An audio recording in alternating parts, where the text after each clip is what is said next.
So How to Train Your Dragon Homecoming was the latest Christmas special. It aired this week.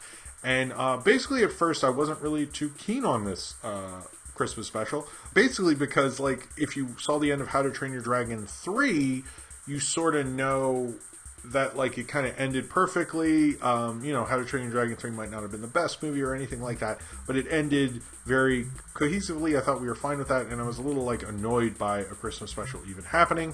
But as I'm a huge fan, of course, I had to see it.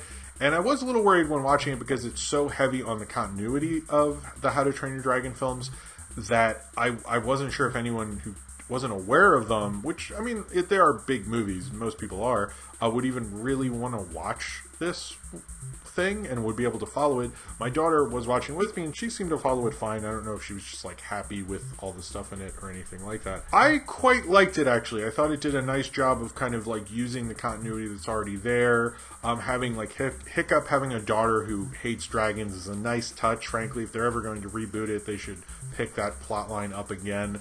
I liked, like, how, what it meant to that culture. Like, they definitely, like, used the continuity. They didn't do too many characters, which frankly I would have liked the streamlining of this special in the third movie with, like, out all the various different characters they had in that. It's more, I think, because they couldn't get all the voice actors back or something, but I thought it played into what Christmas was really well, but more played into the relationship that Toothless and Hiccup have, which is kind of the centerpiece of all the How to Train Your Dragon things.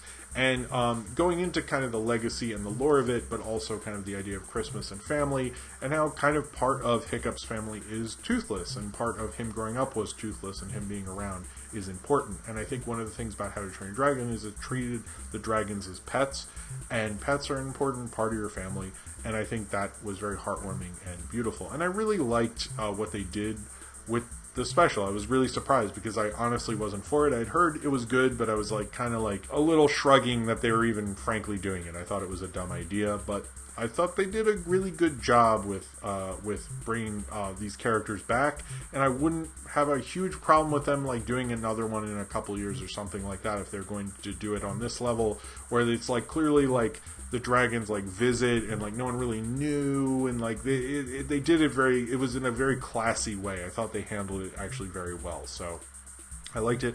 Ryan has brought up that this is the second holiday special after 2011's The Gift of the Night Fury, which I actually never saw. I don't know why I didn't see that.